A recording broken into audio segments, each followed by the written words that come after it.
তো বাচ্চারা, আজকে আমাদের ক্লাসের মূল লক্ষ্য হচ্ছে ইঁদুর নিয়ে রচনা বলা। আজকে আমরা বলবো ইঁদুর নিয়ে রচনা, এবং ইঁদুর আমাদের জীবনে নানাভাবে যে ক্ষতি সাধন করে সেই বিষয়ে আজকে আমরা পুরোপুরি ব্যাখ্যা করব।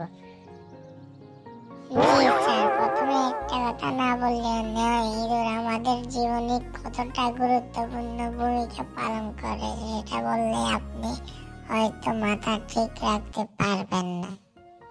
ইঁদুর আমাদের কৃষকদের জমিনের ফসল নষ্ট করে ফেলে। এবং কি স্যার, আমি একটা লাউ গাছ লাগাইছিলাম, আমার লাউ পাতাগুলো সব কেড়ে নিচ্ছে ইঁদুরে, নিয়ে ছোট ছোট টুকরো করে করে খেয়ে ফেলছে। কি বলবো, দুঃখের কথা, ইঁদুরের জ্বালা তো এখন ঘরে থাকাটাই যন্ত্রণাদায়ক। ঘরের উঠান দিয়ে যেভাবে মাটি তুলছে, একটা গর্তের পর একটা গর্ত। না না, তা বটে, ইঁদুরের গুরুত্বপূর্ণ ভূমিকা পালন করে আমাদের জীবনের নানান ভাবে। আরে আমি আর কি বলবো, দুঃখের কথা, ইঁদুর তো আমার গাছের একটা কুচি ডাবও রাখছে না, সব কটা ডাব একদম খেয়ে ফেলে দিচ্ছে।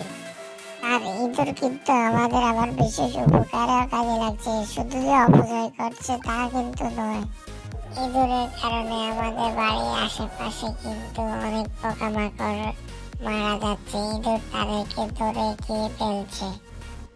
তুমি কিন্তু ঠিক বলেছো, ইঁদুর যেরকম আমাদের ক্ষতি করছে সেরকম আমাদের উপকারেও লাগছে।